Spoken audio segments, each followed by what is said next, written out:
જે આપણે મકાઈના વડા બનાવવાના છે એના માટે રોટલીનો ઝીણો લોટ છે।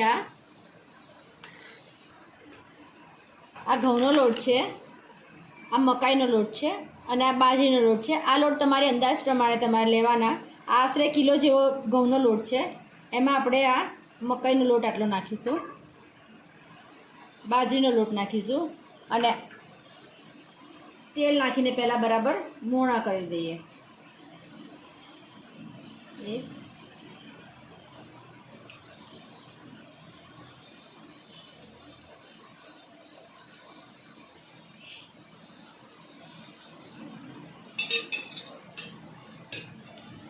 આને બરાબર લોટને તેલમાં મિક્સ કરી દઈએ અને પછી બીજા બધા મસાલા કરીશું। હવે આ લોટને બરાબર આપણે મોણ થઈ ગયું છે, જો મુઠ્ઠી વડે એવું આપણે મોણ નાખવાનું। હવે એની અંદર આ લીલા આદુ મરચાં અને લસણ છે ક્રશ કરેલું, એ નાખી દઈશું। હવે બધા મસાલા નાખવાના છે। આ લીલું લસણ છે ફ્રોઝન કરેલું,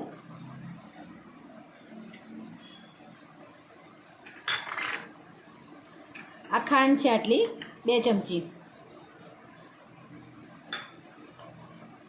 તલ છે 1 ચમચી, 1 ચમચી ગરમ મસાલો છે। આ આમચૂર પાવડર છે, થોડીક ખટાશ માટે અડધી ચમચી જેવો લીધો છે, કારણ કે દહીંની છાશની ખટાશ આવશે એટલે વધારે નથી નાખ્યો। હવે આપણે નાખીશું હળદર પાવડર, હળદર છે અડધી ચમચી,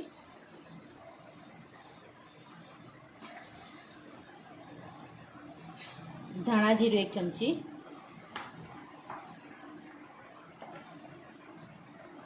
ચપટી હિંગ લીધી છે। લીલા મરચાં તીખાસવાળા હોય તો ખાલી લાલ મરચું થોડા કલર માટે જ નાખવાનું। મીઠું આશરે સ્વાદ અનુસાર।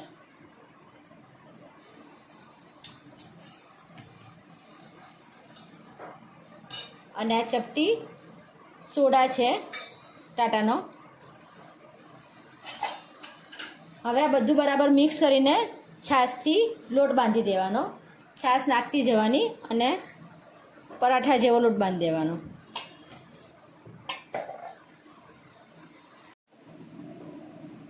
હવે આપણે છાશ નાખીને લોટ બાંધી દેવાનો। છાશ ખાટી હોય તો વડા એટલા સરસ થાય। લોટ બંધાઈ ગયો છે, હવે પરોઠા જેવો લોટ કરી દેવાનો, સહેજ તેલવાળો કરી અને અડધો કલાક રાખી અને પછી વડા કરવાના। આ મેથી છે ફ્રોઝન કરેલી, એને આપણે હવે લોટ બાંધાઈ ગયો તો એમાં એડ કરી દઈશું।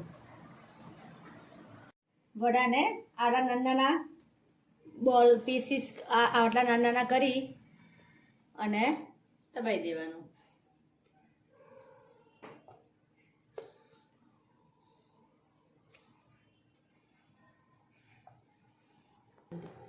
હવે તેલ આવી ગયું છે, એમાં આપણે આ વડા તળવા માટે નાખી દેવાના।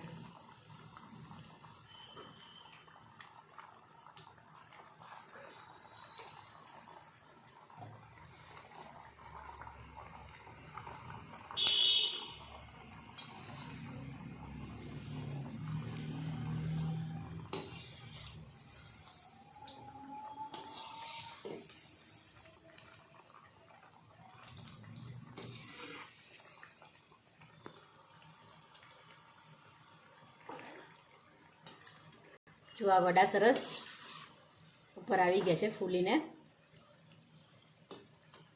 થોડાક બ્રાઉન થવા દેવાના, પછી આપણે કાઢી લઈએ।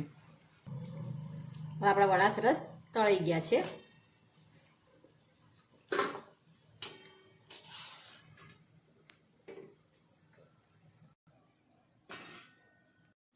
હવે આપણા વડા તૈયાર થઈ ગયા છે, બધા ફૂલીને સરસ થઈ ગયા છે।